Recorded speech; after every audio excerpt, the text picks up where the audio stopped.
మా ఏజెంట్ల నుంచి ఈ ఫాములను నిన్న టీడీపీ వాళ్ళు పోలీసులు దగ్గరుండి లాక్కోవడము చింపేసేయడము. పోలింగ్ ఏజెంట్ అనేవాడు లేకుండా ఎలక్షన్ జరపడం అన్నది నేను ఎక్కడ చూడలా. ప్రజాస్వామ్యం అన్నది ఇంత దిగజారిపోయిన పరిస్థితి బహుశా చరిత్రలో ఎక్కడ చూసిండు మేము.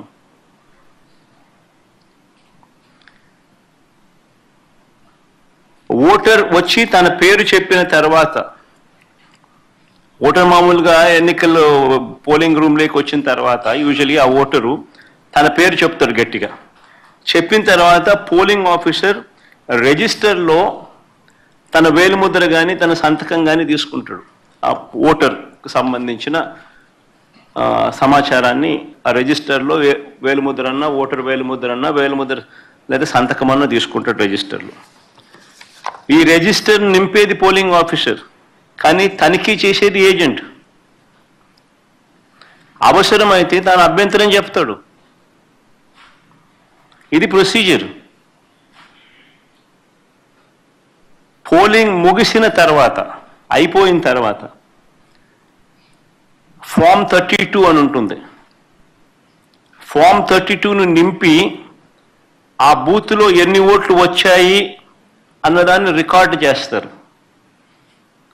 బూత్లో ఉండే అధికారి ఆ రికార్డును ఏజెంట్కు ఇవ్వాల్సి ఉంటుంది.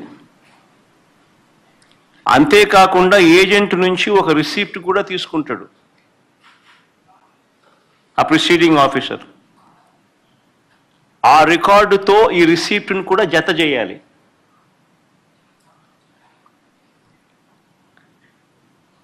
ఆ రికార్డును కూడా ధృవీకరించాల్సి ఉంటుంది. ఇది ప్రొసీజర్.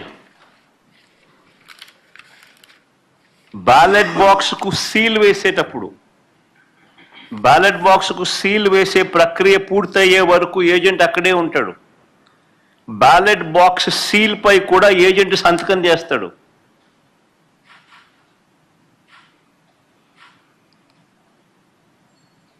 బ్యాలెట్ బాక్స్కు సంబంధించి సీల్ పై కూడా ఏజెంట్ సంతకం తీసుకుంటారు. మరి నేను అడుగుతా ఉన్నా, మళ్ళీ ఇవన్నీ జరిగాయా అని అడుగుతా ఉన్నా.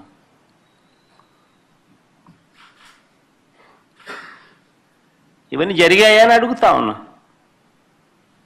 అసలు ఏజెంట్లే లేకుండా చేసి ఎన్నికలు జరిపినప్పుడు దాన్ని ఎన్నికలని ఎలా అంటారని అడుగుతా ఉన్నా.